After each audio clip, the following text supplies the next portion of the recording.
Oh no, No, that's it doesn't. terrible. No, It's terrible. it is. Hey, All but right, I like the new. I like the new hosting people. I like the new interface. Oh, good, What? good, good. Yeah, we're getting some decent responses off that. Yeah. Well, maybe we should do the show. We should.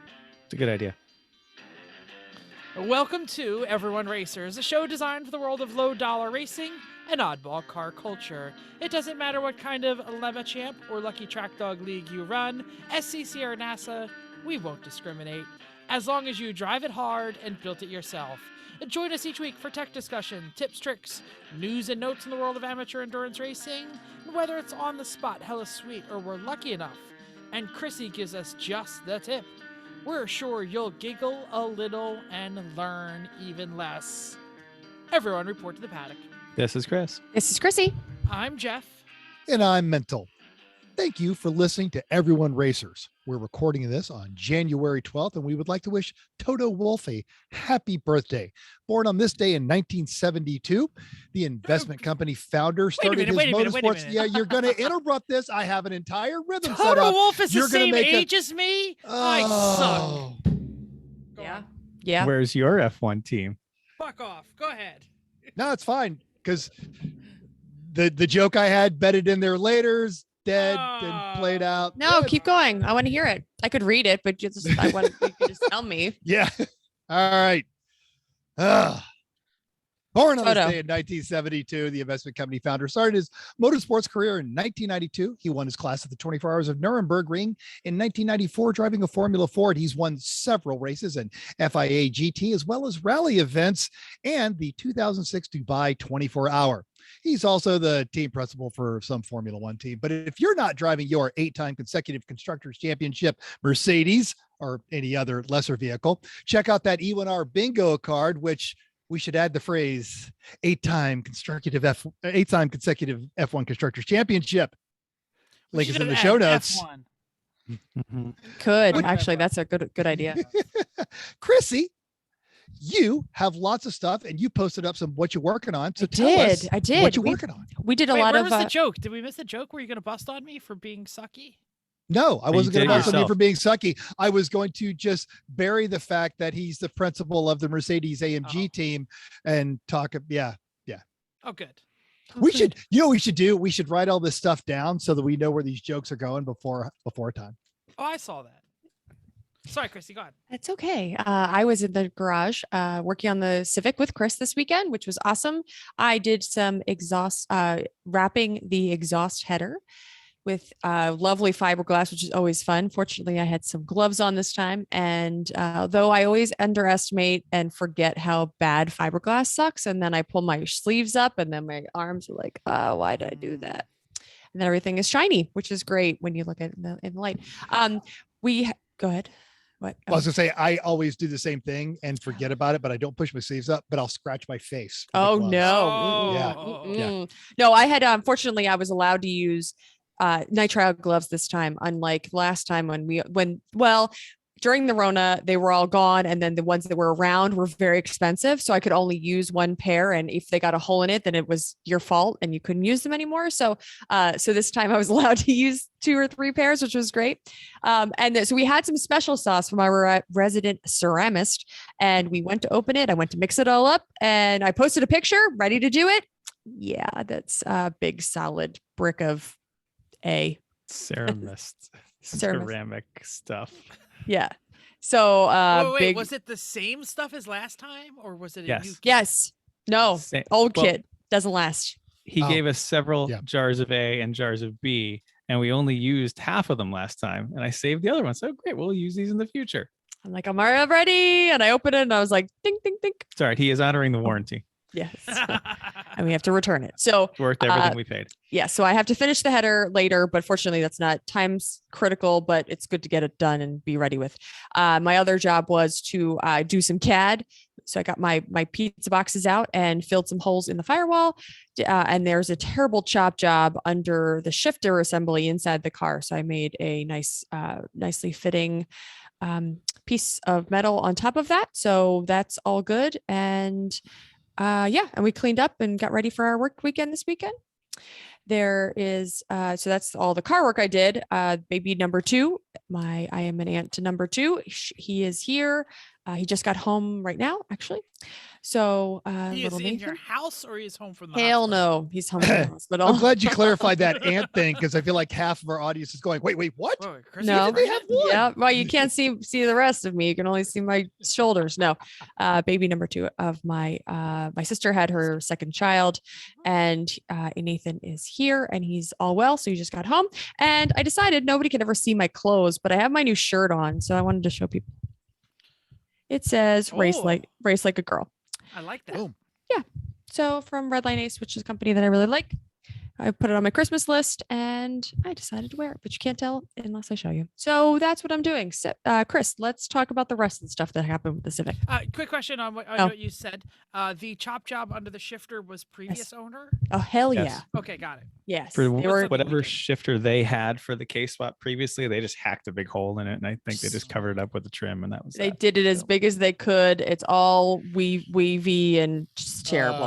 Use the electric beaver. Yeah, Basically, it's yeah. it's a bit of a shame.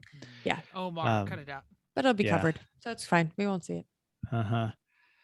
I drilled the spot welds and re-welded the radiator mounts in a different place because that's a lot easier with the engine out of the engine bay than with it in. Welded those bits of firewall hole plugs that Chrissy had created into the car, ready to be covered with some fireproof caulking that our resident friend Ceramist has available. So we'll do that. Wow, that's 2 shout outs of Bill. I know. From Well, he Garage keeps Heroes giving of us Training. this good stuff. So yeah, we'll use it. It's wonderful. The engine in the Civic is actually bolted in place firmly and properly with all 3 mounts. Everything is good. So Whoa, that's whoa. very nice. Yep.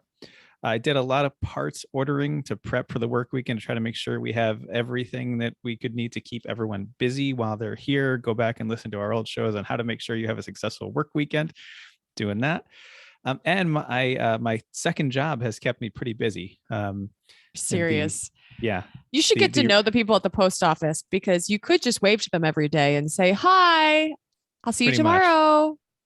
The stuff sells every day, but I have now listed up, I think, 20 something transformers that I, took pictures of and cleaned and listed up now. So I think I was up to 40 items for sale last night. Now I'm back to 35 because stuff keeps selling.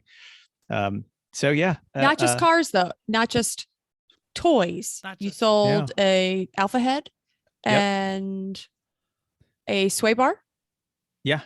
The old sway bar off the Civic, sold that. That's Yeah, gone. so there's a couple car parts Yeah. that are going to. So Yep. are the toys buy it now pricing or Yeah. just highest bid? I buy it now pricing on everything because that way I can just leave it there. And then because they're not like huge demand things, or at least I thought, but yeah, I'm selling them all. But that way it's nice that when you just leave them up and then all of a sudden you'll just get an email. Hey, this thing's Hey, sold and you have sold. money and okay, great. And you ship it. But when it's, you're getting a couple a day on average lately, it's been going quite nice. And they're going for stupid money. Like they sold one transformer thing today for $120.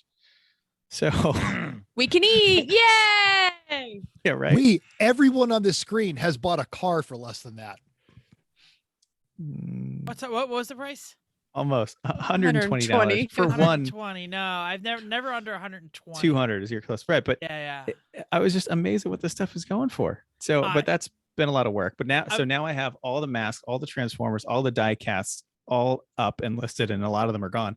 Now I have to move on to Legos, which is going to be as bigger project than all the rest to reassemble and figure out what goes where and all that stuff. Oh. I don't want to disappoint you in your mogul status, but I We're talking about was skiing. no, I was hanging Oh. out with my brother. I was Yeah. over there. Actually, I wasn't hanging out. I was over there quickly to take care of some business. And he showed me some of his first edition Magic cards, like Oh, I'm Magic sure the those are- Gathering cards. Yeah. So you could buy a nice car with some of the single cards he has. Oh, I'm sure. Why doesn't he sell them? He is cataloging them and getting them, I believe, prepping to sell. But he held up a card like too nerdy. See us on another podcast. but he was there when they released the game, like before they had a corporation, when they had like a card table at a gaming convention, and was like, "Hey everyone, you should try our new game. It's called Magic the Gathering." And he has a shitload of them. Nice. It's Yeah. like, yeah, this card, that's a Miata. Okay. Yeah. He's got Miata level cards. Yeah. Yeah. Excellent. Yeah. Well, I'm okay with what I've got because this is just crap that was in my mom's attic and now it's going away and someone is happy to get it. That's wonderful. It's Anyway. fantastic. It's a right. win-win. What else are you up to, Jeff? From the It Sounded Like a Good Plan in October file, I traveled to New York City with the family to see Wicked on Broadway because Josh, my 13-year-old Broadway-loving son, got it for Christmas. And when you shop for these things, like the Rona is doing great and we're all going to be we're all vaccinated. And it's, So, double masked and 95'd and lots of protective stuff. But yeah, the show was great. And when I got home, it was freezing raining and I don't have a garage that I can put a car in. And I did absolutely zero work on any of my cars. But I did a bunch of work on the podcast, a bunch of art stuff. I did new logos. I basically put out the desktop software and just created all weekend or all day for a day. And they look great, and I hope you like it. And I hope by the time this gets out, the right logos are actually on, because last I checked, they weren't. So we'll see. And hopefully I'll get a chance to look at that stuff on Friday because I can't get to Canva at work. Oh, really? Womp womp. Womp womp. And then today, I picked up a bunch of Civic parts. Yay. Bought it from some guy on eBay that was selling for nothing. Yeah, I got it. Actually, I did get a sway bar, which you just sold. So I don't know why. Different sway bar. Oh, Yeah. sure. Yeah. Came with an alpha head. And it was 4 spindle uprighty things, right? That's what we got. So, That's awesome. Thanks for doing Excellent. that. I was getting a little concerned about the blank stare earlier. you can't ask me what I did right before the podcast. I can't. Well, answer we'd it, like or to else- be social before the podcast starts, and Nah, I don't That's really excellent. like you people. Now in we can general. actually put our front suspension together, which is that's great. Wonderful. And have our spares so we can even press all the bearings in and the ball joints and the studs and all yes. that stuff. Great I times. love pressing. Yeah, that's it. Great. All right. I didn't do much car related stuff. I've been the 928's chopped up, so I've been kind of really cleaning stuff. I got the rear subframe and engine power wash last night. I don't know what I'm going to do with it, but there's that. I've been helping a friend with the construction project. I traveled to Los Angeles for the Vintage Auto Racing Association board meeting.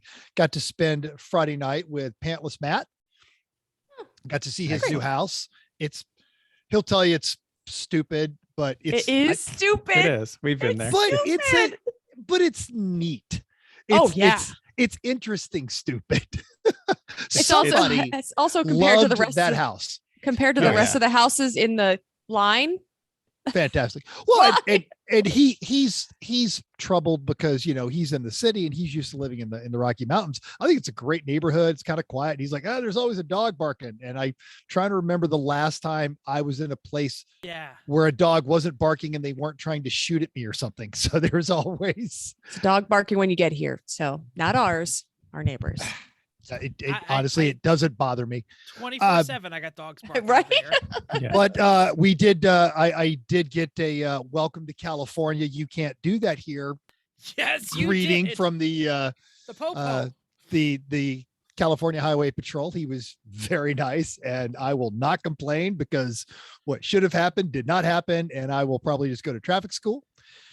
And while I was in Los Angeles, my racing friend here in town has season tickets to the Las Vegas Raiders, and I got to go see that San Diego game. Which What a game it was! I'm not a foosball fan, but I am an experience fan, and that it's a great stadium. They really centered it around the fans. It's done well. Unlike having just the organ player up in there, Las Vegas has a live band. They have a string section and a percussion section and a horn section, and they play the intros for everything. And there's a drummer who actually beats on the drum when you yell defense. It was A fantastic game. Little John was the halftime performance. I was a little bummed. He did not do I'm on a boat. I guess he didn't get my letter. And that's what I've been working on. Not anything very car related, which hopefully I'll make up for this weekend, because watch our social medias. It's work weekend at the CNC Mayhem Factory and also at the Garage Heroes and Training. What do they call their place? I don't even know. The hangar. Yeah. Oh, it's a hangar. Yeah. It's a hangar, but I feel like, it should be, it's Garage Heroes and Training. Maybe it should be like the realm of justice. Fortress of Solitude. Oh, There you go. Yes. The Fortress of Racertude. Oh, I have a question. Yeah. Is this the first time in how many years, Mental, you have been pulled over and didn't get to say, "Oh, I'm in the Air Force"? Oh, You did. think you think Come that retired on. ID card did not come out? Hold No, on, but it says sir. retired now. Doesn't matter. Do you Still, get less? No, probably No, a little, okay. actually a little more. Okay, got it. And, I just didn't know. And because it was on the highway, he actually snuck up on the. I pulled down and tried to get to a safe area where there was plenty of runoff, so he would, legitimately be safe. And I'm staring out my driver's side. He came up and rapped on the passenger window, which freaked me out a little bit. Yeah, and so, but it was fine. And can't complain. I think right. it's time. Wait, no, it's Chrissy gets the echo. I know Yeah, I'll you say love mine. it, but it's Chrissy. And I can't hear how it is because I in the room. The acoustics is just so much cooler. Stop! Chrissy, you could listen to the show later and listen to it. she heard it the Missy. first time. Especially this episode. Tell Goodness. us about your Okay. news. Okay, this is a funny story. So anyone who has watched police dash cam videos knows that DUI stops are sometimes the funniest. Last Thursday, a routine DUI stop revived a scene from the movie Tommy Boy.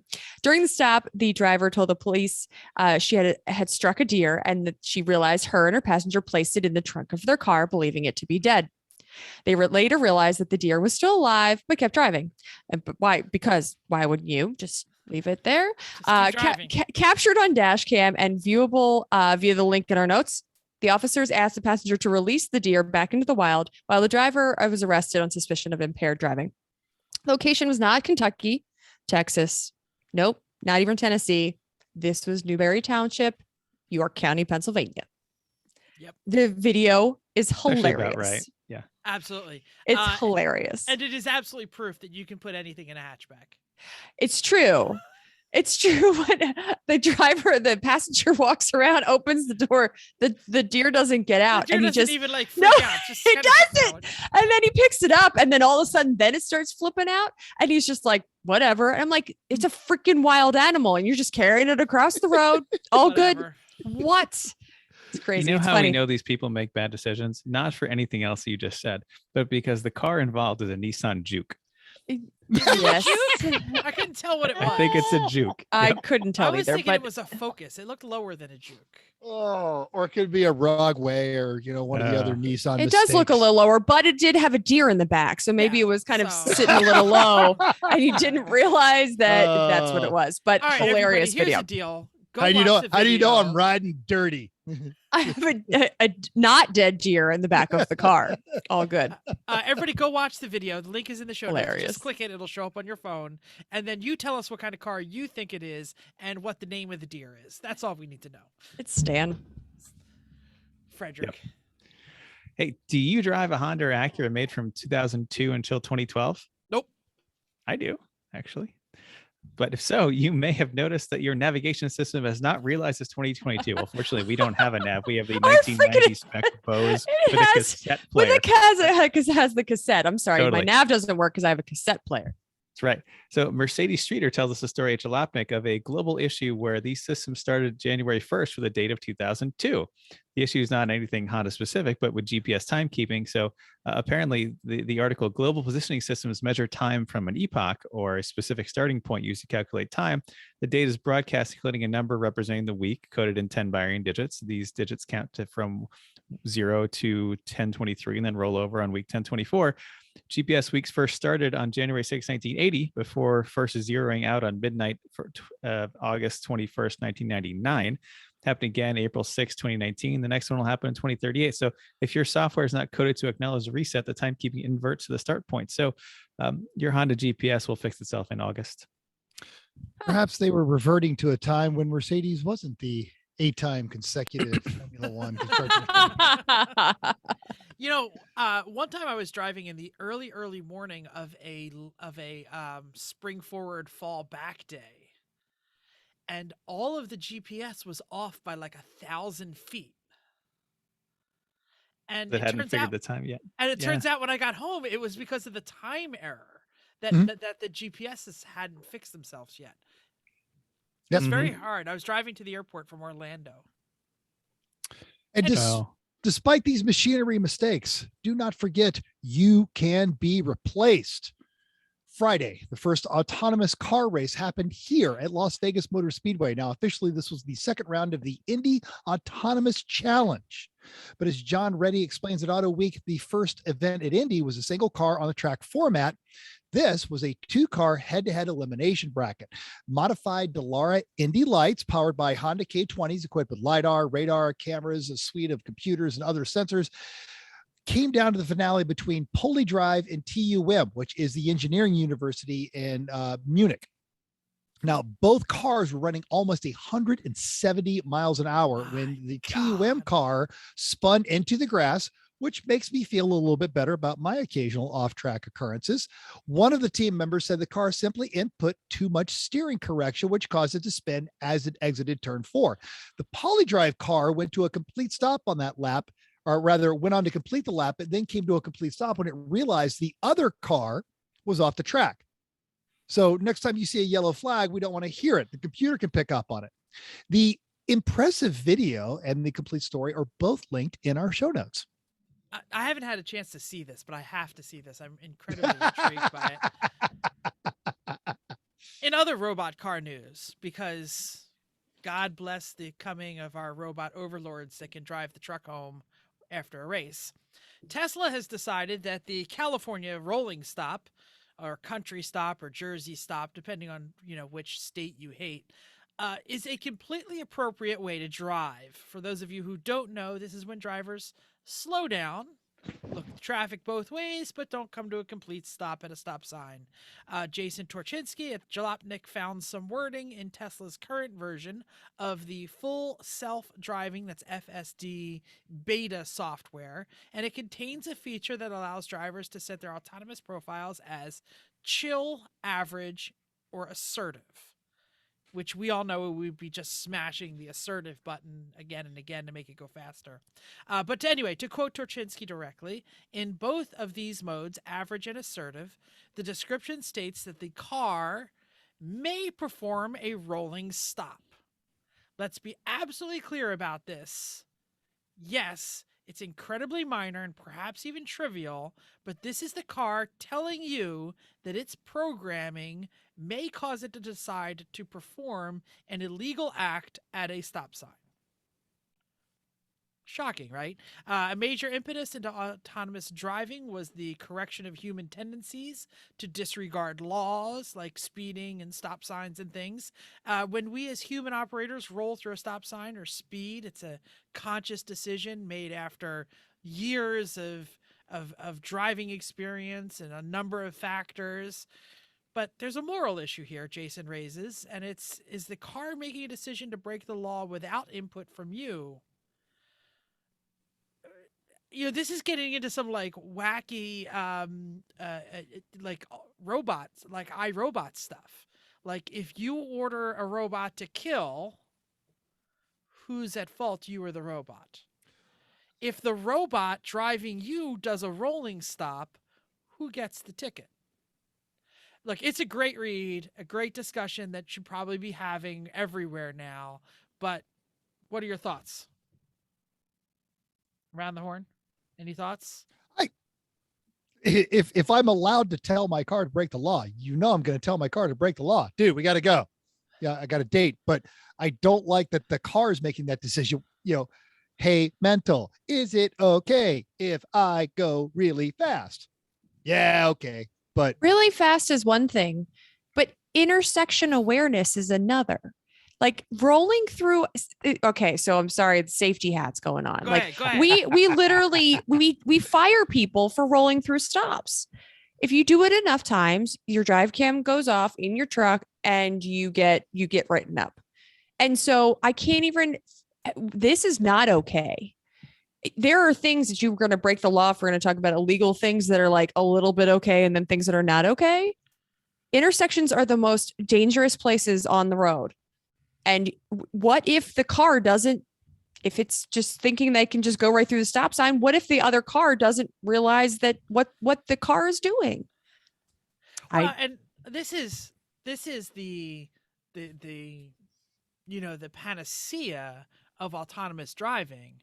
If everyone is autonomous driving and every car is talking to itself, talking to each other, Sure. we don't need to stop at stop signs because they're going to be able to like just all drive through in time perfectly. because they So- all agreed to follow the rules. But now you have 2 of the 3 modes that are going, I mean, I'm sure it's assessing, right? It's looking both ways. It's But not you're- rolling through if it's not safe. are we sure? But yeah, but what else? No, we're What does not. it mean for other Obviously. drivers though? Like if you don't, if you Because think the that other it, driver on the other side is assuming a stop. You're absolutely right. yeah. I mean, if I think I assume that and sometimes I've gotten pulled over for rolling through stop signs. I have. It's been Who there. hasn't? Right. Well, gotten pulled over. I didn't get a ticket. Right. Chris didn't. Chris has so never gotten pulled over for rolling I've never- through. you. I've never You been learned to pulled over drive in for- Massachusetts. Do you even stop? I for those have never things? been pulled over for That's why I never got disregarding a pulled stop. over. Oh, okay. Anyway, yeah. I've so only been pulled over for speeding. I've never ignored a. okay. Well, I'm just saying. So Yeah. it makes you realize that you probably have driven through a stop sign or rolled through a stop sign, especially the one at the under street, because there's not usually anybody there. It's pretty clear, whatever. But you probably realize that sometimes you just don't stop for a stop sign. It's my bigger concern is that you don't realize if I'm looking at the other driver and I think they're just going to roll through, I would not think that they're going to roll through. I would like to think that they're going to stop at that stop sign. If the car is deciding for you, that makes me more concerned. Well, Or as I if as I I've been read the reading about article- if I've been reading about Teslas, oh, it's a Tesla. It'll follow the rules. I see the driver's on his phone. This will be fine. Yeah. Well, and as I read the article, it's not slowing down and assessing and then moving. It's just not coming to a complete stop. So it's slowing. Okay, it's clear. Go. You're Why? still supposed to stop at stop signs. Sure, What absolutely. What are you saving? Nothing. Anyway, hit us up on the social media. Chris, do you What have- y'all think? Do you have a say? Do you have anything to say? No, I'm looking forward in about 10 years when the autonomous is more prevalent to see what my industry does about it. Yeah. Hey, Chris, we got this thing you're gonna have to handle about these 2 robot cars smashed into each other because they both ignored Who's a at stop fault? sign, and one of the drivers was drunk, and the other one's I'm announcing 12-year-old. my retirement. I will be moving to an island now. No, I- we insure stupidity, but who is the liable one then? We don't know Yeah, yet. that's the key is who's the liable one. Hmm Anyway, let's talk about our sponsor. We like to talk about upcoming races, and we will in a bit. But if you're looking for races near you, gearhead activities, swap meets, car shows, competition events, Racing Junk has you there. Click on the news and events tab. You can search by the type of event, location, type of racing, all that stuff. Yeah. I never knew where to find a swap meet. Like I hear those are like these epic things for if you have a V8, go to a swap meet, you buy a Well, cam we've for gone- $10. We've right? gone to Carlisle Mhm. because we went there just because, but we're not going Yeah. there. They don't also probably have Honda meets and stuff. Well, they do because they have the import. Absolutely. Which Yeah. was the one we went to and we bought Oh, British okay. car stuff there. But Yeah. that's different. But for V8 stuff, like Andy Nelson from GRM he'd say, "Oh, I bought these 3 cams for $1. I put the biggest one in." Like, And you can't find those kind of deals at like Carlisle, like the big well-known stuff. Yeah. Maybe You gotta go to Pomona the because it corner happens ones, yeah. constantly. But yeah, it's like, just there's one Overton, Nevada. They'll do these big swap meets and stuff like that, which if you're looking to promote it, you want more people coming to your event. Racing Junk is the world's #1 performance and racing classifieds. They get thousands of eyeballs, and these viewers, these searchers, they're already into cars. So why not use that submit an event option under the Racing Junk events tab?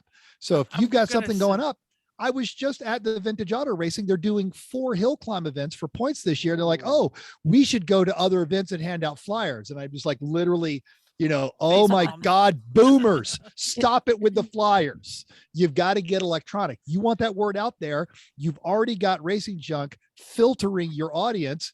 Gearheads, put it on there. Submit that event. The Like next time the it. Stockton Car Club wants to put my car on a flyer, I'm gonna go, no, I got it. Put it on Racing Junk.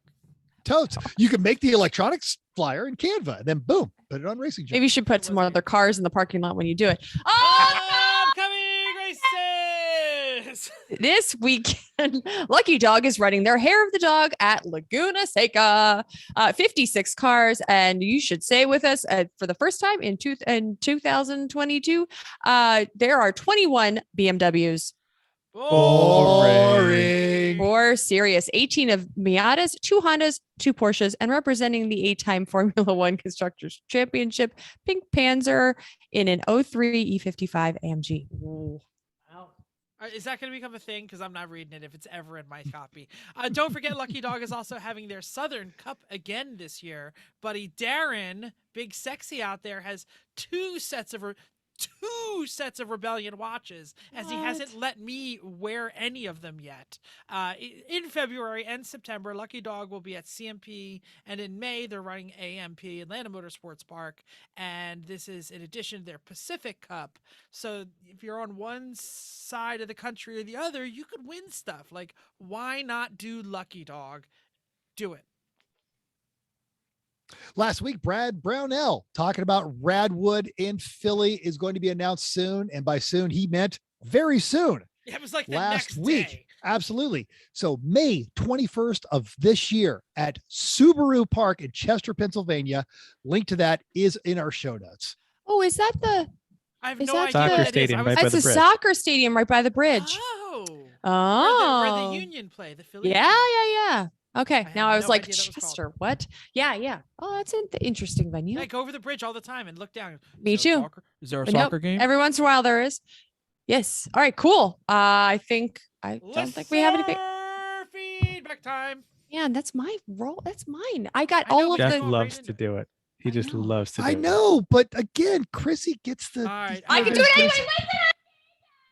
I can do it anytime. On YouTube, the website Call to Grid caught our G-Force product update from PRI. I'm sorry. You know what? I typed in PR. Siemens, PRI. No problem. Duh. PRI. I met you guys on the walk-in on day 1 of PRI. Yep, those blue G-Force shoes were in my first shoes as well. Still have them actually. G-Force is such a great price point, and we'll be adding the new line to our store, and we have a link to his online store in our notes. Nice. Call to And Grid. on- Thanks for chiming in. Absolutely. And on the Book of Faces, we had a preview of the upcoming Civic version 2.0. And with our What You're Working On, Ashley Doyle noticed the drilled and slotted brake rotors that were on the car when we bought it. We'll talk about those a bit more as part of our main topic. Here's a hint. Oh. They're not going to last. We did reply to say that they're not, Yeah, but staying yeah. on. James N was getting his engine built for Pitt. Well, that's 87 days away. You Yep. made that read me just so I would stare at the Z and go, oh shit, 87 days. Yes. Yep. All right. Taj Mool was waiting on parts to swap his O2 sensor. And if I'm mispronouncing your name, I'm sorry. It's not because we don't care. It's because I'm from Georgia and I have not built enough of a vocabulary to recognize the patterns yet.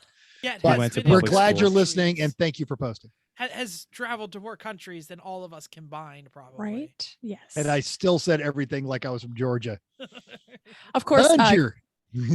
Camille K added $500 my ask, while Scott H recognized the engine as it is the same as his Miata swapped track toy. Oh. Awesome. Watch for more stuff this weekend and comment. Absolutely. I'm not allowed to say the next section. so You I- can, because it's your copy. But you're supposed to say the Just the stuff that we don't need to shout the intro to every section. Okay. Update on Survive to 25. New year, new FA. I'm engaged with the hosts of 5 other podcasts and a bunch of listeners to lose 25 pounds, read 5 books, and race in 5 one-hour simulated or iRacing events or karting events or whatever. You can check out the update at garageheroesandtraining.com/survive the 25 with hyphens in between. Yeah, good week. I've been eating well and working out awesomely, and I don't weigh in for another couple weeks, so because I will not stand on that scale every day or every week. It drives me No, it's depressing. Good idea. yeah. So, yeah, that's what's going on. I linked with an old friend on my workout app, and every time I'm on the elliptical for like 40 minutes, he's like. And I'm like, I'll talk to that dude in forever. Yes, thank you. There's Johnson. no point. There's still no points on here for any. I don't know why he doesn't. It's. I'll send him a message after. Oh well. Wait a second. As if he's not listening right now. That's true. Hey, Bill. Right? Like I go to the page and like I scroll down, it still says TBD. Update. I have lost 7 pounds. Yeah. And I have done 4 hours of simulator time and read 1 book. Okay, well, that's points, and it makes you not the worst. So Yes. that'd be great if you just told us what the. Yeah. I Yeah. can't help it. Great. Yay. Yay. Oh, okay. I stuck this in here. I'm sorry. There was an E1R race on Monday night because that's what we do every night. But Chris is back. So, and he sets up the race. So he decided what he thought would be fun. So you should just come join us because now that Chris is, Lemons is taking a break for iRacing and they're not doing the weekly racing, we're going to pick up cool places and cool cars. So come join us. It is on Monday, 9 and 10 Eastern Standard Time. Unless Chris decides that he might want a earlier race because that's past his bedtime. So he might start earlier. This week Yeah, we did touring go ahead. cars. It was the Civic Type R, the Elantra N, the Audi RS3, and also we threw the Mustang FR500 for a similar but free car in there. And I think we all had a great time. The cars were close. I was doing really well, keeping it right in third, right behind Tyler and Wartburglar when Dave totally accidentally yeeted me in a hairpin. And that was a shame.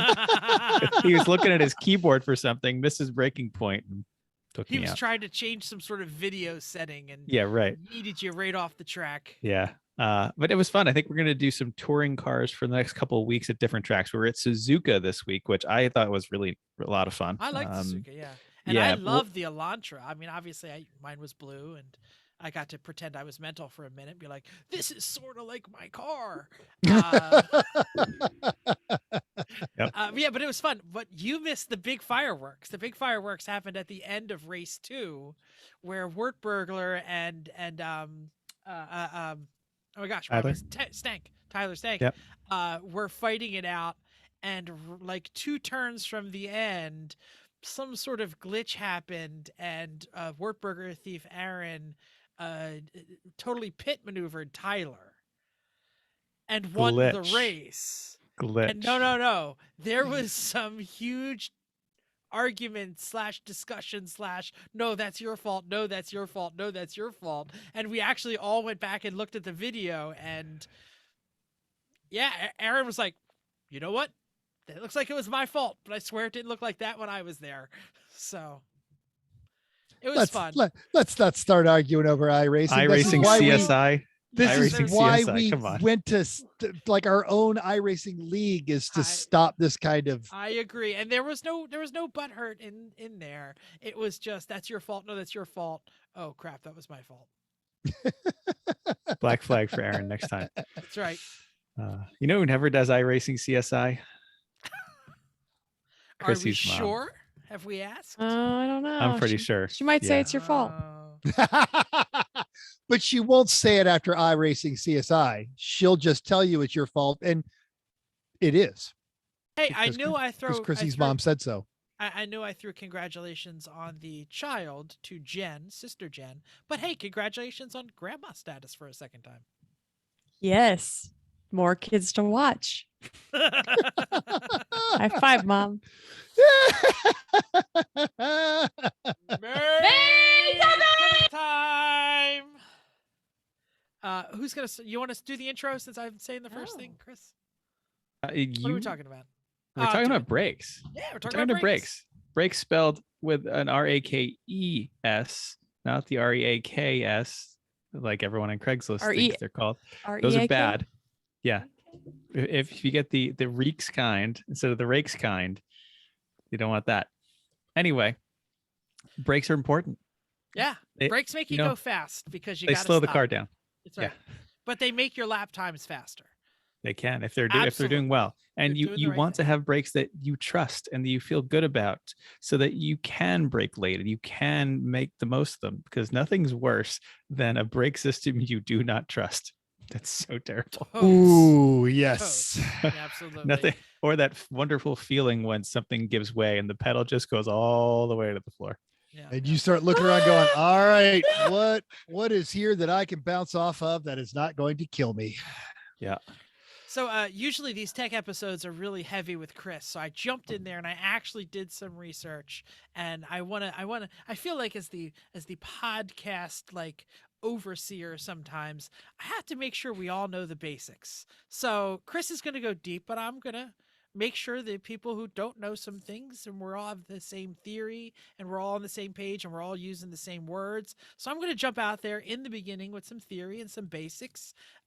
You know the basics, I hope, but I don't mean to talk down to you, but you know, the master cylinder, the caliper, the rotors, the pads, these are the main functioning parts of a braking system.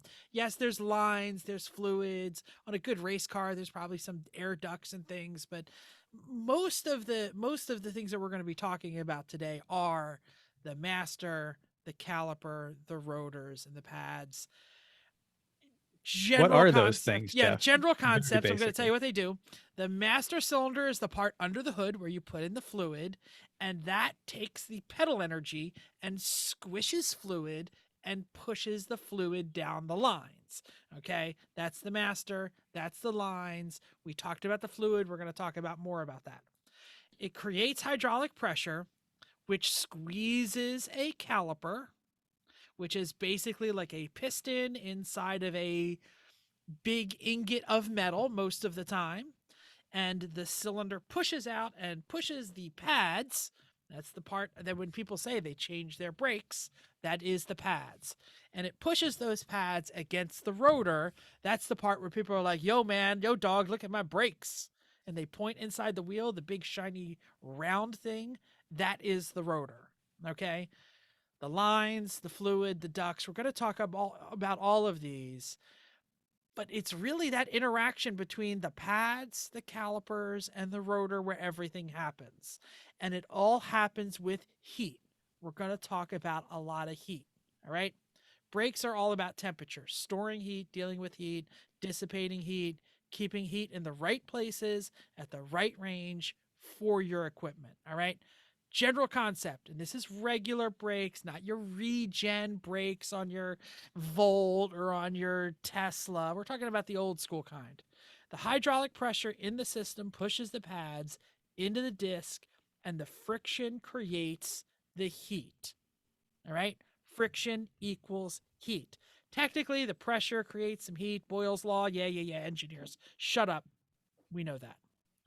But the heat is the energy in the system, and the heat is the biggest bonus problem. Everything that you're going to have to deal with is on the heat. Okay? Heat is not the energy in the system. The energy in the system is the kinetic energy of the Look at vehicle the moving next line, forward Mental. and the rotating mass. Look at the next line in the That's fine. paragraph. I'm not upset by that. There it is. The rotational energy gets turned into heat, kinetic into thermal. Absolutely correct, Mental. And the heat dissipates into the air without any help in normal driving. We're going to get to that. But anyway, if you take your hands and you rub them together, like Daniel's son, you will feel the heat that is being generated. Everything that we're going to talk about, everything that Chris is going to talk about in a few minutes, is either adding or removing heat from the system. Saturation temperature is what the engineers call it when the component has all the heat it can take and it can't take any more, and that's where you get to be a problem. Go ahead, Mental.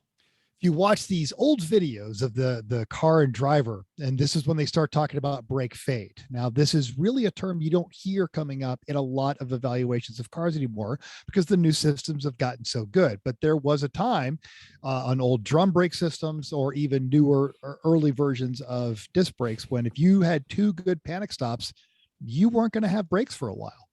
Yeah, absolutely. And these days, normal driving, normal car, you're never going to feel this. The heat just dissipates in the air without any help because the modern systems are able to keep up. And we don't stand on the brakes, then stomp on the gas, and then stand on the brakes and stomp on the gas, unless you're in a race car, which is why we're talking about these things. Which you shouldn't be doing that in a race car either. So- But that's a different so- episode.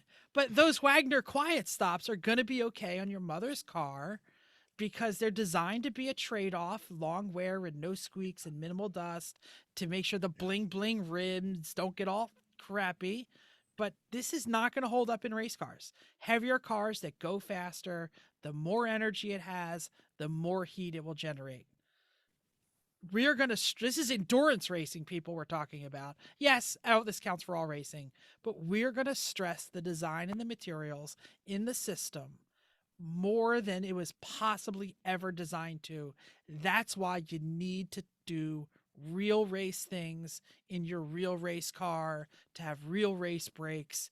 Even if it's a 3-cylinder Saab 99, you're going to have to listen to what Chris says because all of this heat is going to be there and we need to get it out of the system.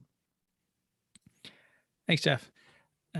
Everything in a brake is a heat sink. You're putting heat into it that you're converting from your kinetic energy, creating heat, and that heat's got to go somewhere. And everything that's in that system has to be okay with the amount of heat you're putting in and the heat level you're maintaining. So you want brakes that are sized appropriately to accept and dissipate enough heat in the right ranges and without adding unnecessary weight, complexity, cost, et cetera. You want enough, but you don't necessarily need to go overkill. So we shouldn't all get like carbon ceramics off a GT3 Right. and put it on. Totally our not Mazda 3. necessary. No, but you need enough. And what might come on the car might not be enough for what you're doing. So let's talk about the failure modes. The failure modes really are fade. Jeff just talked about it a little bit. There's two different kinds of fade. And fade is when you go to press on the brakes and they don't work because they're too hot. Sometimes it's just you press on it and the pedal is hard, but you're just not stopping. Sometimes the pedal just goes down and you still not stopping. So let's talk about pad fade first. Pads are the friction material that's between the caliper and the disc. That's what wears away.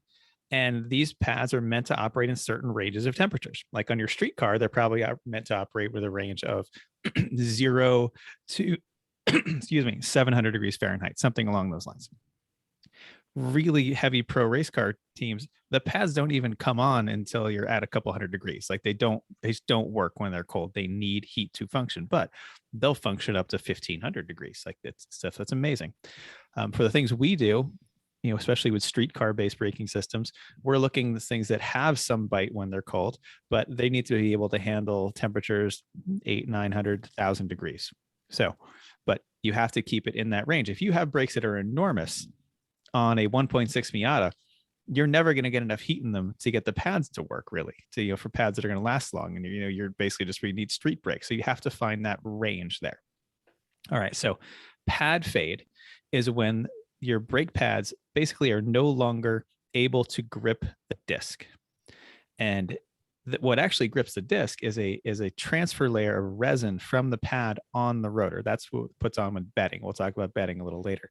But usually the way a pad fades is it outgasses and a little layer of gas comes out from the surface of the pad between the pad and the rotor, so it can't actually grip it.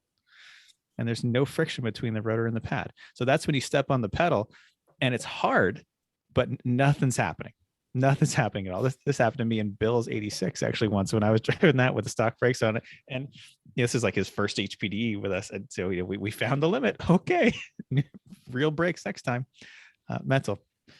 We had the exact same problem when we were using the Hellcats for Extreme Experience.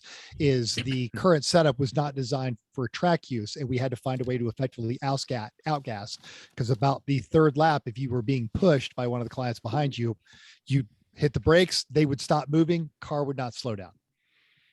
Yep. So this outgassing, because I never really knew what was happening there, and you've always said outgassing, but I think I get it now because again I did some more research myself and was reading stuff. But so it's not that the heat has changed physically the brake or anything like that. It's that like there's a layer of like gas, steam, air that is stopping. It's almost like how an ice skater skates. To a there is point. that thin layer between the two materials that is causing them not to touch.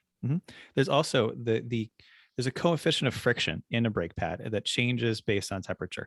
And you could get to a point where it's so hot, the friction no longer is frictive, or whatever the word is. You know what I mean? Like it doesn't have any abrasiveness to it, or it doesn't have any, it doesn't press anymore because it got so hot. The material kind of changes, but it'll change back when it cools off a bit. And if I read correctly, this is something I did not know before I read, it is the Greek letter mu that is that coefficient. Is the friction coefficient. Absolutely. And also the next coronavirus that is going to close my child's school, I believe. Yep, exactly. That's a joke. Keep going. Good. So the way to fix pad fade is you need a pad that handles higher temperatures. That's pretty much it. Or you need to get more heat out of the system in general to get the pad back into the range in which it works. So dissipate more heat or a pad with higher temperatures. All right.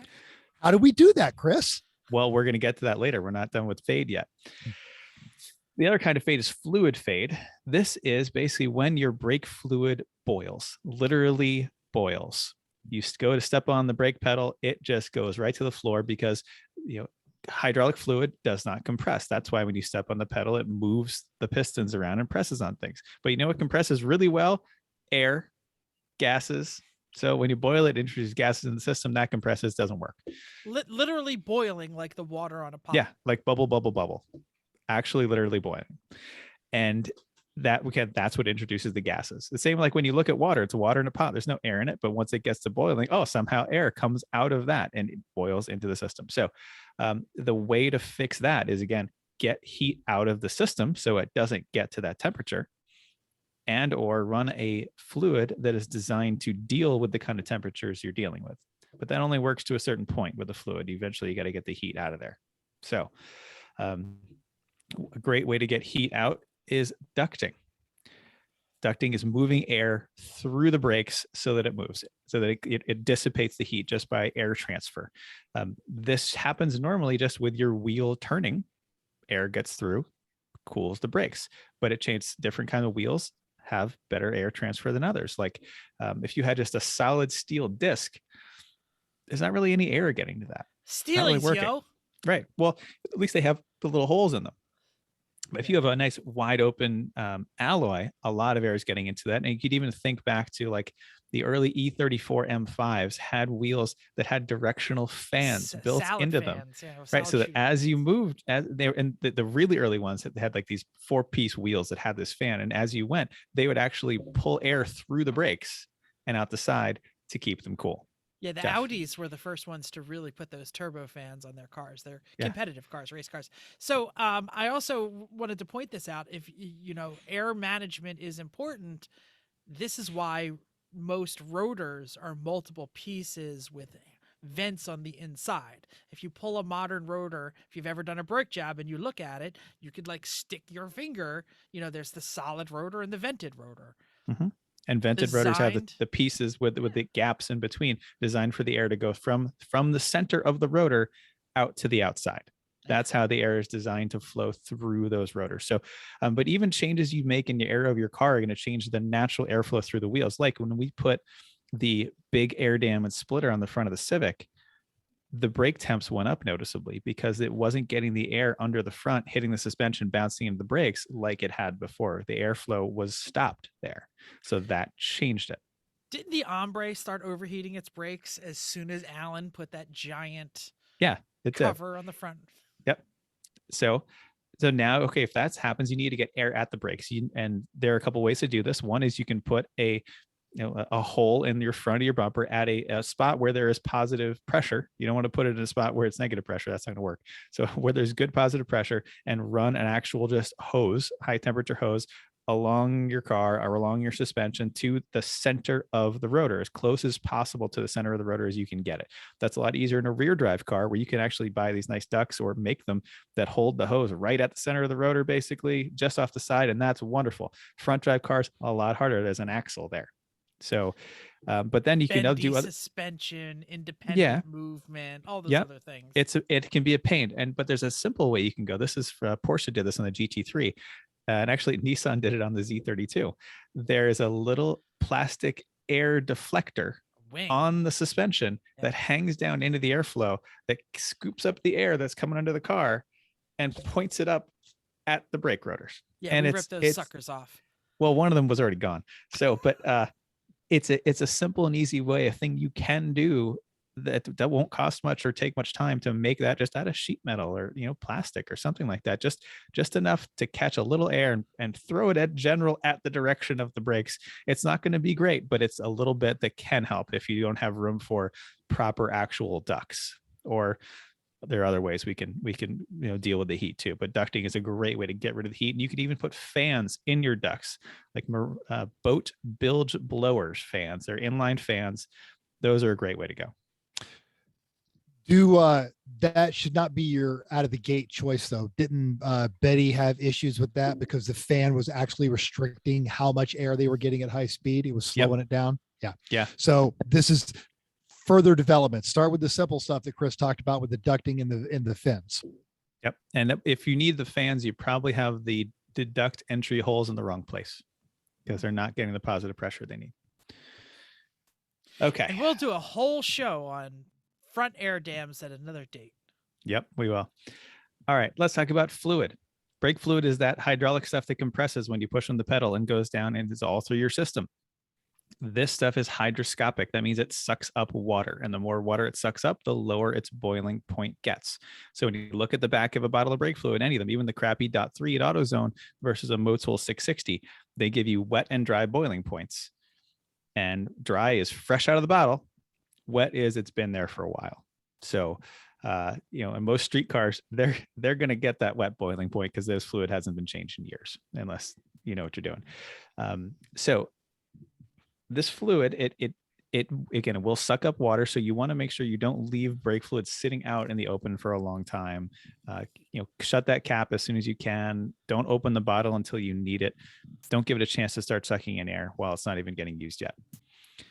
Once it boils, because you overheated it from your fluid fade, replace all the fluid. It's got little bits of air, little pockets in it, little bubbles that you're never, ever going to get all the way out. The fluid has changed dynamically. Take it away. It is degraded. Flush it all out. And you can often smell it once it's been boiled like that. Before the DOT got involved and mandated that brake fluid all be one color, and you can still find it, they used to be able to go from blue tinted brake fluid to gold tinted brake fluid to make sure that you had purged all of the old fluid out of your system. They do still sell it, but it's race only and hard to get. Yeah, gotta buy it from Europe. And the ATE stuff, that fluid is, I don't think the temperature's quite up to the snuff of the kind of things we do. I'd like to see minimum boiling points dry of the number, the stuff I got from I'll give some shout outs later to the people I learned this stuff from, but the fluid number we got from them was 300 C dry, 200 C wet. Realistically, 600 degrees Fahrenheit is your dry boiling point on this brake fluid. That's what you want. And ATE is only like 540 or something like that. So it'll work on slower, smaller cars, but once you get a little faster, time attack or some sort of sprint racing, but we're talking endurance. So we're out there for 8 hours. Absolutely. So again, the fluid degrades from heat. Do not just bleed it. If you boil the fluid, you got to get rid of all of it. The way I like to do it is empty the master cylinder with a turkey baster works great to empty the master cylinder out. Yep, exactly. Or if you have a fluid extractor, just Don't get all use that the fluid one out. from the kitchen or somebody might kill you. You have Get your own. Get a garage one. Yeah. Get a garage one. Just So saying. then fill that back up. And then if you empty that cap, that cup full on your reservoir to each wheel, you basically cleared it all out. Yeah, there you go. Another thing you can do then is, if you wanted, is go to each wheel, take the caliper off, put the bleeder bottle on the caliper when you crack open the bleeder, and compress the piston. And you guarantee that you just got all of the worst of that fluid out of that, because it was all sitting in that caliper in that piston. So if you just press it out, then great. This is also just a nice thing to do, like when you're changing brake pads. Just when you press the caliper back in, well, you have to put it back in anyway to make enough room for the pads. Instead of shoving that fluid that's the lowest point in the system where it gets wet, where the water all congregates, the dirt all congregates, and the most heat happens, instead of pushing that back up into the master, just push it out and then refill at the top and bleed it back down. It's a nice way to maintain that. Okay. Next, let's talk about rotors, the big spinny bits. That is the primary heat sink and dissipator in the system, is the rotor. And as the bigger it gets, the more heat it can hold and the more surface area it has to dissipate said heat. And like Jeff was talking about, vented and solid rotors. We're only going to see solid rotors in the back of some cars. These cars we're racing realistically. The Rolls-Royce had solids in the front with 2 calipers per wheel. That was a terrible car built by trolls in Trondheim. And it had solid disc wheels that got no airflow, because if you stopped really hard more than once, you're getting fired as a chauffeur. So the Rolls didn't care. So that's why we could use our brakes once per lap. And then we at the end of the straight in New Hampshire, then we would get pad fade. Right. So anyway, rotors, because they're having so much heat put in them, and think about how terrible it is to be a rotor. I mean, they're going from ambient to 1,000 degrees to glowing. Even the stuff we do, like if you've raced at night in a Lemons race, you see the glowing rotors. That's hot. And then they immediately stop glowing. Like the thermal cycles they go through are amazing. And rotors, they wear out in 2 ways. One is the friction surface of the pads actually chews them down. They get too thin and then they're not strong enough. And the other thing is they can have some cracks in them. Now the guy heard this talk at PRI from, his name's Ian Berwick. He works for Paget, and he has worked for a lot of other people too. And he's been he has forgotten more about brakes than I will ever know in my entire life. And so we were talking about cracks in the brake rotors. And I've seen these on some of our cars. You get these little hairline crazing cracks in this kind of the center of the friction surface of the rotor. And I was wondered about that. And he's like, you know what? Those are totally fine, because as soon as that rotor heats up, those cracks suck right back together as the metal expands. So the cracks you want to worry about are the cracks that are that are getting toward the end of the friction surface, like toward the end, because that's when it's going to crack all the way through, and that's when it's going to cause problems. So the little surface cracks fine, but if it's getting toward the outside edge, the outside edge of the disc, the rotor disc, yep. Like the part where if there was no wheel would touch the ground. Yes. Got it. Okay. Yep. Or if you had 2-piece rotors with the separate hats and friction rings like Mental has on the P30 package, like CLS 63, it can also migrate toward the center. Yes. So it's not just the edges, it's where the metal. If it gets to the side of the metal. The side of the metal. Yep. Right. But there's only an inside of the metal on proper 2-piece floating rotors. Yeah. Gotcha. So this is a discussion about cross-drilled and slotted rotors. Cross-drilled have holes drilled through. Slotted have slots kind of ground into the surface of the rotor, but not all the way through. They are fancy and blingy. The point of those is supposed to let the pad outgassing get through those, or get trapped in the slot and get out, so you don't have the fade. Realistically, they reduce your friction surface, and for cross-drilled, they make it much more likely your rotor is going to crack. So, but the kids in the Civics think they look cool. Yeah, I know. Well, they will also tell you that, these help with cooling. They do not. Nope. For what we're doing, get solid blank good, decent quality rotors. I like Raybestos advanced technology ones. They're like $40. Centric blanks are nice too. Don't get the usually, don't get like the $8.99 economy Rock Auto ones. Like get at least the daily driver ones, something that's not the bottom of the barrel for, the metallurgy and the run out in them. So, but that's all you need. And if you're running a pad like an ST43 that is super friendly to the rotors, it doesn't wear them down on the frictionless surface, you'll get a year or more out of those rotors before you need to worry about them. Jeff. And just because it was mentioned, let's just say, if you're not running ST43s and you have not tried them, go order a set right now. They're great. And so let's talk more about pads then too. So we talked about the temperature range of the pads and the friction coefficient of the pads. Every manufacturer of racing brakes has charts that show you the friction coefficients at different temperatures. So and you might want those to be different. You might not want the same front and rear. Like for example, if you have a car that's a little hairy under braking, that the rear kind of walks around, you might want a pad that the friction coefficient drops with temperature. So when you start pressing on the brakes, it gives you some good friction. But then as that pad builds up heat during your braking zone, the coefficient of friction drops in the rear, which means a little less rear braking, which settles the back end of the car before your turn in, for example. So you can tune your brakes front to rear with things like that, as having different coefficient friction ramp angles for different axles. That's deep, yo. Yeah. If you're new to deep. this, don't start there. Mm-mm. Now, if you're new to this, call Wendy at Porterfield. Tell her what you're doing and just buy what she tells you. That's really what it comes down to. I have never seen a brake, what would you say, a temperature chart? Yeah. Until I went to PRI. I saw them Yeah. at PRI, but that was the first place that I've rarely ever seen them. They're around. But now, so a little bit, we'll talk about how do I know what temperature I am? How do I know?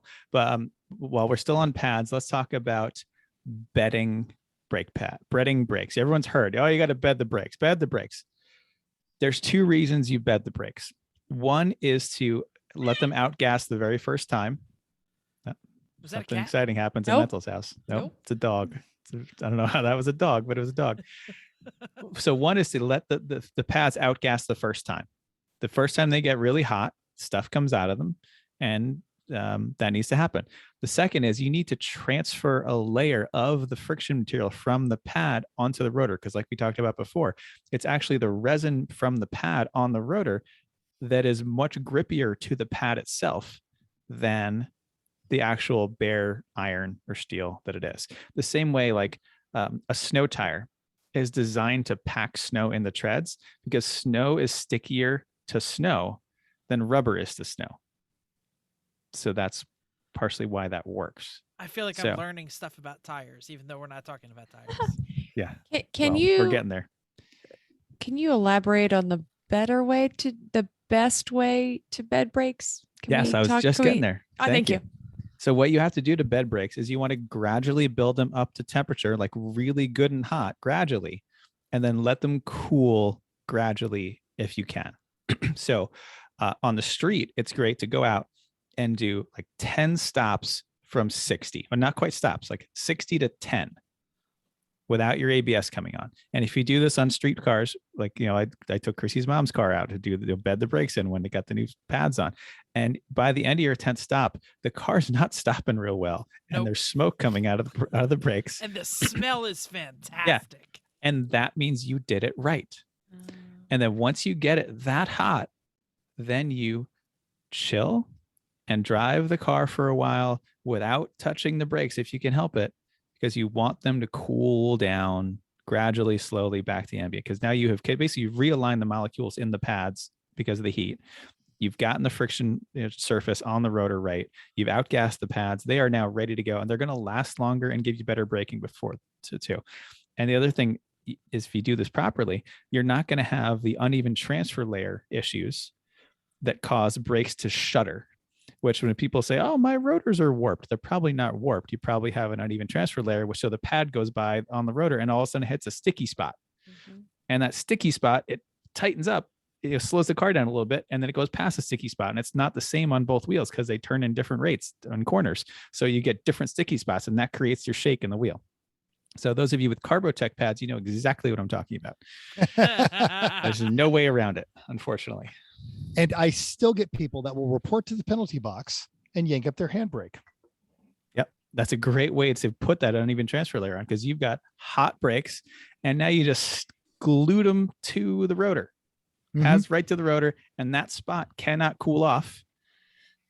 And as soon as the pads are stuck there, so actually when you then undo the pad and then try to move, that little bit of layer of pad is still stuck on that brake. And you can see it even on the brake sometimes later. There's a little spot. It looks like the size of a brake pad that's still there. That's an uneven transfer layer. So instead, just turn the car off, put it in gear. Yeah, it's great. And if you come in hot after a practice session and you can move your car a little bit after every few minutes. Mental, did you lose power? Dogs. Oh, dogs fell on the light switch. Yeah, that's good. Anyway, move your car while the light's still on his on yeah, his microphone. it's his other light. The dog lies down and knocks the cord out of the wall. That's what it is. So if you move your car around every few minutes, right after it comes out of the track, that keeps that one spot under the pad from staying hot and potentially giving you an uneven transfer layer. Okay, how's everybody doing? This is a lot so far, but we're moving well. I like actually read into the research for this, and I'm still learning stuff, and I'm still getting my mind blown just a little. You can bed pads on the track, not in the street. It's basically, if you have a practice day, it's really easy. Just go out over the course of 5 or 10 laps, gradually increase your brake pressure till the time you're at your 10th lap, you are on full race pace. And then drive around for a few laps, really without touching the brakes. Let them cool off while you're moving, and then come back into the paddock and, let it sit, but keep moving the car so it cools off nicely. Put some fans in if you want. That's a great way to do it. You can do it in a race, even if you have to, by just doing that on a different scale. Like you start slowish, gradually work your way up, and then take a few laps easy to let them cool off, and then gradually get back into it. So if you have to do it that way, it'll work. It's just not quite as good. Endurance race, that wouldn't be very good at like a, In a sprint race, no. No. Your 20 minutes are over. Yeah. Right. You're like, but I was just breaking in. I was just breaking things in. Yeah, well, that's why, bed their pads in testing for the sprint races. And then you have a spare set already bedded that's the same kind. That'll go right on if you need it. That's a great point. Yeah. Okay.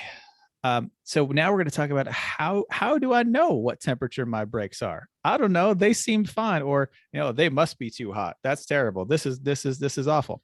My brakes did not work. That's why I had to hit him. Right. Exactly. So there's things out there to tell you. For the rotors, there is temperature paint that you paint on the rotor, on the very outside edge of the rotor. There's one kind I've seen that it goes on red, and over, depending what temperature it gets to, it changes color. So then you hold up the bottle next to it and see, well, did it turn to orange? Did it turn to yellow, green, whatever it is? And you can see what temperature range that is. The other kind I've seen comes in green, yellow, and red. It's 3 different bottles. And so the green turns white at something like 800 Fahrenheit. The yellow turns white at 1100, and the red turns white at 1300, something along those lines, to get you the range you need to be in. But you've got to get up to that 800-degree range to really get your pads really properly bedded for racing. Jeff? Does this paint, when it turns white, does it stay white? Like it Yeah. never So when goes you back come to in, red?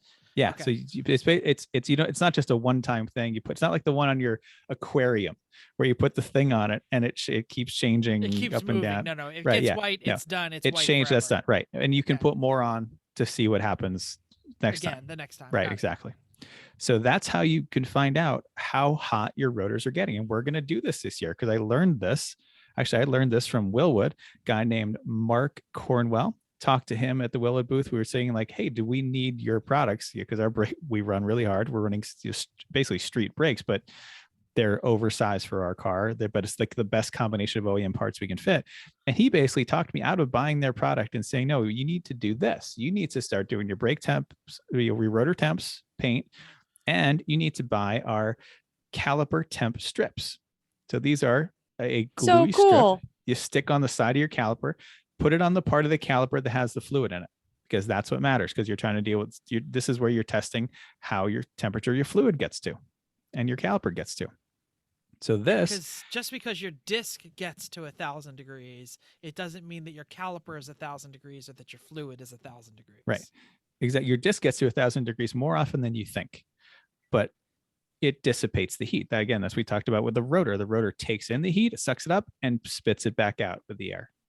That's what it does. The caliper and fluid are designed to take as much as they have to, but not overheating them is a good idea. So you want to keep that temperature low enough. Like, if your caliper and fluid are in the 300-degree range, that's wonderful. Great. Let's do that. All right. So paint your rotors, find your temperature there. That'll tell you how hot your rotors and pads are getting, to tell you if your pad is in the right range for the temperatures you're getting to. And your caliper strip will tell you if your fluid is getting too hot. And that's really means you either need a bigger rotor or more airflow to dissipate that heat, so it's not getting to the fluid. Clear? Got it. Mental just Cool. put in the notes. He put in the link for the Willwood caliper temperature strip. So thank you, Mental. Yep. We also have link to the rotor paint. Be Doctor in the be light. Dog careful. sat on the Be lights careful again. about how you You do look this. so creepy right now. Great. So, because if you search for caliper paint, you're going to get 4 pages of paint them red, paint them blue, paint them. You want to be specific, and we do have a link to the temperature changing caliper paint that Chris mentioned. It's Yep. now Halloween in your house. Yeah, it looks like he's got the flashlight. He was in the woods. That's what I was getting at. The call, as it turns out, the call is coming from the house. I don't know how Yeah, this who happened. knew? Hash slinging slasher, as my son would say. Go on. So now you know how hot your brakes are. So you know if you have the right pad, you know how to bed the pads in, you know what everything does, you know to get the right fluid. Here's something really interesting that I had no idea that I learned this time. Brake calipers, the way they work is you push the fluid down into them. There's a piston that moves. Jack talked about that, but there's a rubber seal that seals between the piston and the body of the caliper so that the fluid doesn't all leak out. Right? If your brake fluid has boiled with good fluid, those rubber caliper seals are no longer pliable. So what happens is usually you step on the brake pedal, the piston moves out, and the rubber kind of flexes out a little bit with the piston. And then when you let off, the rubber flexes back to neutral because it has a memory. And that helps pull your piston and your pad just slightly away from the rotor, like just enough that they're not creating friction anymore, that little bit of rubber pullback. If you have boiled your fluid, those seals are no longer pliable, no longer have the memory, Hi, and Josh. they're going to keep the caliper piston holding the pad against the rotor. So it's never going to fully release once you've cooked the seals and the calipers. So that's going to lead to, you say, oh, I boiled the brakes, but I bled it out. It should be fine. It's not. Those seals are done, and you're going to continue to have brakes that are getting too hot because the friction is not releasing that last 5%, and you need it to. So if you've cooked your brakes, replace the caliper seals. You And can just well, let's say also, and if the caliper seals are no longer sealing, that goes to that hydrostatic thing where they will suck up the water at the lowest point. You've got raw metal inside the system, and every seized rotor or every seized caliper I've ever dealt with, that was the problem. Yep. They'll probably Josh. keep sealing. They just won't have that pliability that you need to pull them just barely back off the rotor and the pad, which is what you need. So a lot of times you'll see people have problems with brakes that keep happening. This is why they cook the brakes. The seals are shot. They're not letting the piston back off the pad. And therefore the brakes are always going to keep getting hot until they replace them. So either replace the calipers or just keep caliper seal kits in your toolbox for a race for every caliper you have. I looked them up for the Honda. They're $2.37 per caliper. Yes, rebuilding calipers is a terrible job because it gets brake fluid everywhere and you don't want to do it, but $2.37 and about 45 minutes of work, you solve this problem. So those are going in our toolbox now for each of our cars is caliper seal kits for every caliper we have. So that was something I learned from Ian at Paget. Was that I thought that was really interesting. I'd never heard of that before, but it makes perfect sense when you think about it. So thanks, Ian. And if you look actually at some of the racing brake companies like AP Racing, they actually recommend resealing your calipers every other event. That's a little much for us. But if you're racing a pro series, that's the kind of stuff they do. Mm-hmm. Yeah. So if you're running street kind of calipers on your car like we are, maybe you put that into your winter standard replacement plans. Is let's put some new calipers on the car. Like our calipers are $40 for the front ones. Yeah, it's okay. no brainer. Yeah. Yeah. So, but that way you actually then, if you have a spare set, you always have that spare set. Get their $2.37 rebuild kit. Always have a spare set of calipers around. And you can just keep rotating them through with the $2 rebuild kits, and you're good. And you'll get good at it after a while too. Mental doesn't think he'll get good at it. By the way, this is unless you're driving an AMG Mercedes, then you just have to add 2 zeros. I believe the seal kits are $2,000. Actually, and this is one of the points. One of the points when I bought this car, because initially Chris did warn me that the rotors were painfully expensive, but the new AMG GT uses the same rotors. Previous to that, the favored upgrade was to upgrade to the Audi rotors and redo your brakes. But now the rotors are, let's say they're more reasonable, not reasonable, just more reasonably priced. They were 1,100. Now they're down to like 3 or 4, maybe. I think. Yeah. Mental can't say exactly because his wife is in the room. No, she's not actually. That's why the dog keeps laying on the electrical cord, because she's not over there laying at her feet. They're like, oh, mama's gone. We're bored. So we're gonna bother daddy. All right. Turn the lights off. Yeah, which is why I've jumped out of the chair 4 times, because the dogs are doing stupid stuff. So I think I got to everything. We talked about how to use the caliper and rotor temp strips. We talked about everything does. We talk about how to use that to pick the right brake pad based on your temperatures and the friction charts and all that stuff. We talked about how to figure out what to improve based on this. Well, actually, a little bit more we can do on that. If you think your brakes are too small, find out. Do the testing. Are your temperatures getting really hot?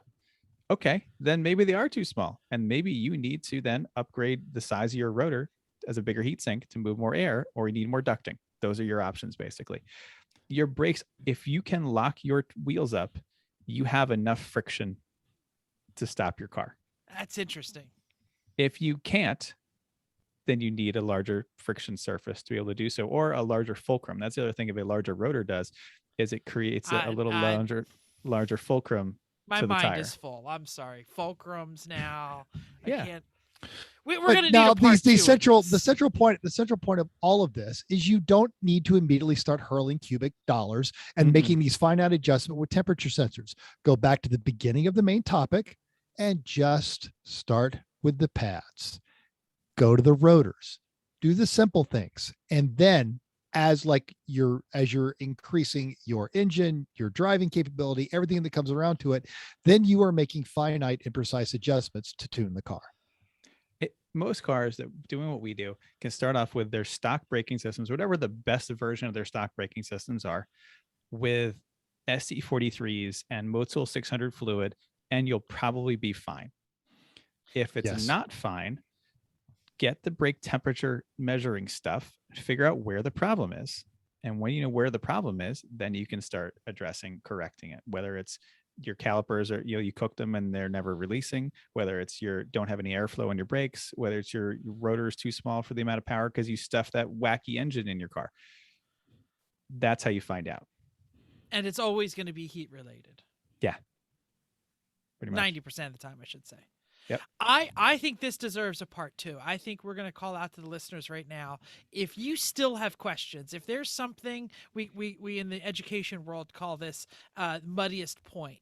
If there's something you didn't understand or something you want to know more about, hit us up on the social media, send an email, text Mental. Tell them that you want to hear more about blah, blah, blah and the brake system. I know I'm reading along and this was deep. So we might need an article on this. Chris, would you write an article on this and post it somewhere maybe? Maybe when I stop running a toy store and yeah. Anyway, we'll make it work. So that's all I've got. Nice. Yeah, we'll definitely follow up with this in the future with what we did with our own caliper and rotor temperature strippers and see where we are. So there we go. Good. Check us out. Yep. Coming up next, because our minds are full. This is where we usually have just the tip, hello sweet but terrible, round the horn. Chrissy didn't write anything, so I think we're in for a surprise. Does someone have something? I have a hella sweet but terrible. Whoa, we're excited. This is like a Chris show. It is. Sorry, everybody. My apologies. Oh. So this came to me the other day and I told Chrissy about it and we said, you know what, this is a good hella sweet but terrible. So here's an idea I had this week is that I have some Hey, Jen. Yeah. Hi, Jen. I have some white sheet magnet downstairs and we have a vinyl cutter. Yeah. I'm thinking that what we do is we vinyl cut everybody's name in letters the size of a license plate, approximately. And then every time we do a driver change, we swap that magnet on the back of the car. So it says who's driving. Here's my rationale for doing this. One is friendliness among drivers. It's nice. You all the times if it's a car, you want, oh, who was driving that? I don't know. And you want to know who that was. And that way later on, you can go up to the Civic and say, hey, Mental, hey, we had a great time out there. That was a lot of fun. That was great. So I like the social aspect that comes with it. Second is accountability. If you drive like an ass, everyone knows, oh yeah, in the Civic, it's always Jeff driving like an ass. Well, that's for example. for sure. No, it's not. But just for example, and that person then is going to basically get called out a little bit because they were driving like a jerk. And maybe that'll help them reform to the point where they are nice. Which your accountability measures have worked in the past to greatly reduce the time that we were spending in the penalty box, not just on our team, but on other teams associated with this as well. I want to object to this, but I know it's going to work. I'm intrigued. And actually, Dan, our friend Dan, he used to run this on one of his, I think it was on Yuri's car, where he put like a picture of the driver. Like he had an 8.5 by 11 that said Dan driving and had the picture on it. And he thought this was a great thing to do. And I literally sat there and went, what a whack job. Because I say that a lot of times when I'm talking to Dan. And then later I go, that wasn't a bad idea. So I'm okay with this. I would do this. We're never going to remember. Change. Well, I think it'd be easy enough to change during driver stints. And if you realize you forgot to bring the new name, great. You just pull it off and slap it on the roof. Or you leave them all on the roof for the drivers driving that car for the weekend. So they're all there. Oh, that's interesting too. You could just do you could do the thing with the standard license plate and heavy duty magnets. Like whenever a vehicle goes on a test drive around here, that's what they do is they've got their dealer plate with some heavy duty magnets and they just put it in the spot where the license plate goes. And it usually holds it in there pretty well. I don't know how thick your magnet stuff is, whether or not it would work. It's the stuff that you make racing like magnet numbers out of, and those hold up to the side of the car at 100 and something, so they should be fine. I actually already have these that say Jeff Wakeman and Jim Wakeman from rally days. I bought for me at one point. I love the idea of potentially abusing that, like just slapping on a Uncle Dave and just going out there flipping people off, cutting everybody. This is why I don't like this, because go on. No, go ahead. Okay, so this is why I don't like this idea, is because when somebody forgets and they say, oh man, and even if they don't come over and talk to me and they say, wow, Jim in that car, he drove that was really good. He did really good. Jim and it was me. Was taking it apart. Right. Jim wasn't in at noon. Right. But nobody comes to talk to you. So then you think, or the opposite, I was going nice and positive, but you have this, wow, Chrissy just, is tearing it up, and it's actually Chris because he got in after me and we forgot to change it. So, I know that that may not happen, and we should probably try to keep up with it. And it's not that hard, but knowing how sometimes our driver changes go, one extra thing is sometimes too much for us, and it doesn't happen because we're trying to do it fast, and it just is not something that we remember to do. That's my one concern. Do it anyway. It'll be fun. If it doesn't work, we'll stop.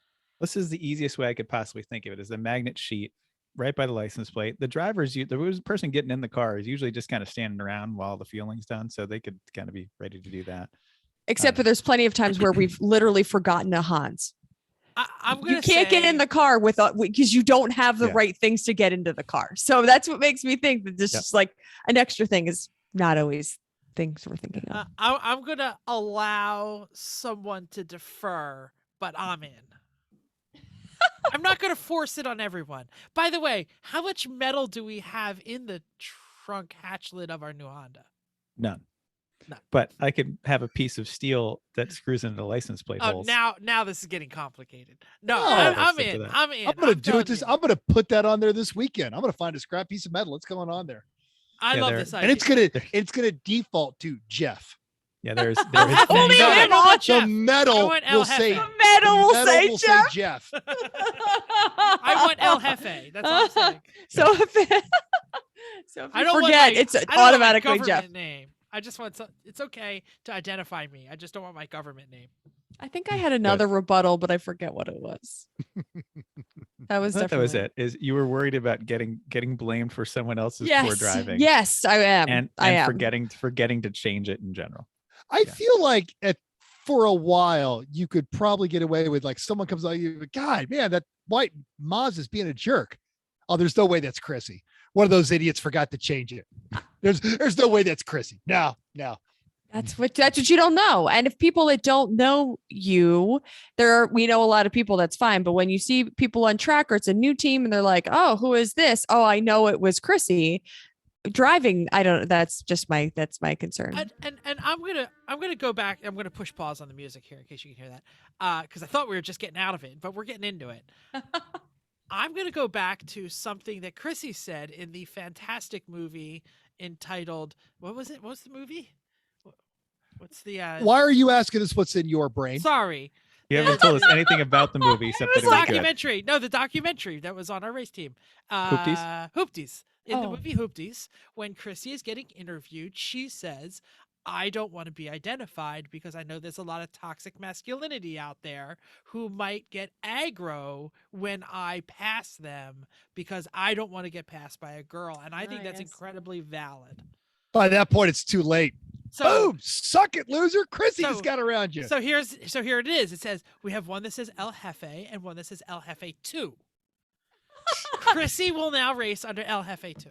But that's not helping. That's there. Why bother then? If we're all just El Jefe 1, 2, 3, and 4, why? If someone comes in and says, "Oh, I was racing against El Jefe 4," we'll go, "Oh, that was Chris," or "Oh, that was Jim." This is not solving the problem, You're though. right. You're right. That's like not at all solving the problem. Then they got to know us well enough to know who El Jefe is.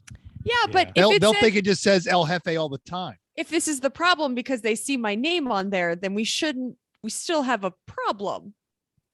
Because I'm still a driver. We have an entire weekend to discuss this coming up. And we will continue to discuss this. Tell us what you think. A hella sweet or a but terrible idea. Tell us how you delineate your drivers and your team. There you go. Do we have any idea what we're going to be arguing about next week? No. We'll find something this weekend.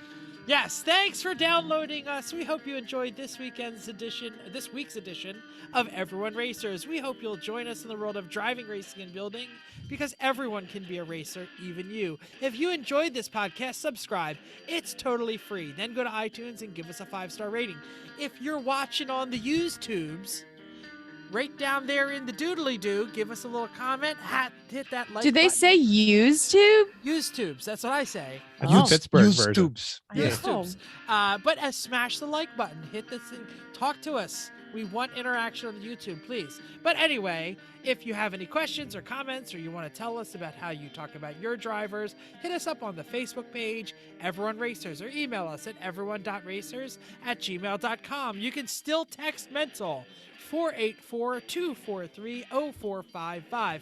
Find us on Instagram or Twitter at everyone.racers, YouTube, Facebook, Everyone Racers, Reddit /E1R. There's too many kinds of social media, but I still love it all, so make sure you're talking to us. Thanks again, and until next week, keep the shiny side down unless you're like us, and there is no shiny side. Then just keep those wheels down.